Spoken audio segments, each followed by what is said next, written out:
Russia's mobilization has exposed the mounting pressure the Kremlin is under as its armed forces show signs of increased weakness and frailty in the war in Ukraine, Britain's Chief of Defense Staff Admiral Sir Tony Radakin said on Friday. There are pressure points. There is some brittleness to the Russian armed forces, Radakin told a small group of reporters in Washington. But Radakin cautioned that the conflict was slow-moving, with Ukraine poised to take further, incremental advantage of Russian pressure points. He did not predict any sudden Russian battlefield collapse. The underlying feature of the conflict is of a grinding nature, with temporary advantages that are seized and built on. You're not seeing a huge shift in balance between the two, he said.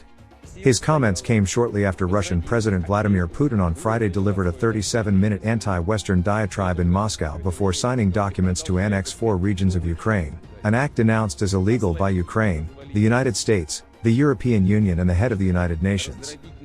Russia controls only parts of the 4 Ukrainian regions it is annexing. Even as Putin spoke, his forces 750 kilometers, 460 miles, to the south were being encircled in the Ukrainian city of Lyman, and Ukraine said Moscow would have to appeal to Kyiv if it wanted them to be allowed to leave. Radakin said Putin's remarks, including his renewed nuclear rhetoric, was an example of Russia responding from a point of weakness and desperation.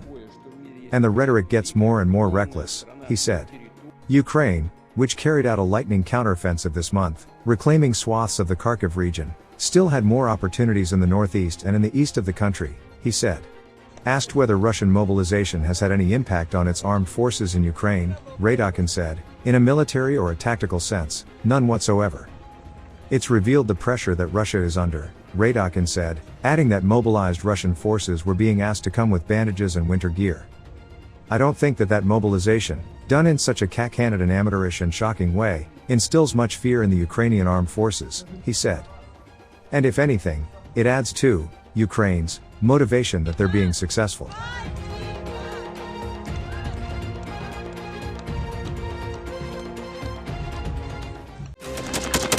Thanks for watching, and don't forget to subscribe.